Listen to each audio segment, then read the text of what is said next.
10 times 10 gives us 100, and 100 times 2 is equal to 200, and 1000 divided by 200 is equal to 5. But this answer is not correct, because according to the order of operation, which is PEMDAS,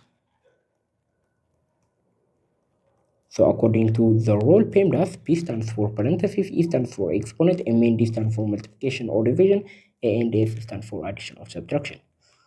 According to this rule, the first thing to solve is parentheses, right? So parentheses is priority number 1. And the second thing to solve is exponent. So exponent is priority number 2.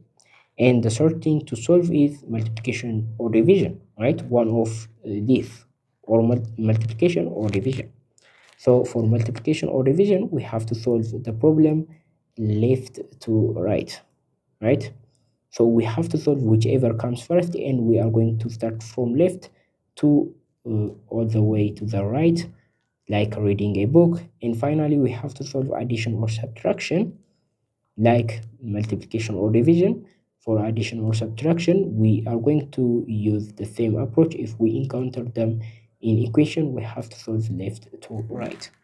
So when we solve this problem, we have one division, two multiplications, right?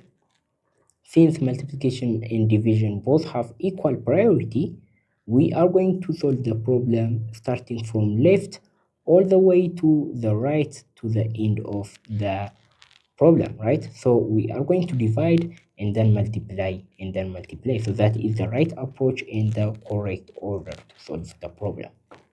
So let's solve the problem and get the right answer. So 1000 divided by 10 gives us 100, and the problem becomes 100 times 10 times 2. So 100 times 10 gives us 1000, and 1000 times 2 is equal to 2000. So the final answer to this question is 2000.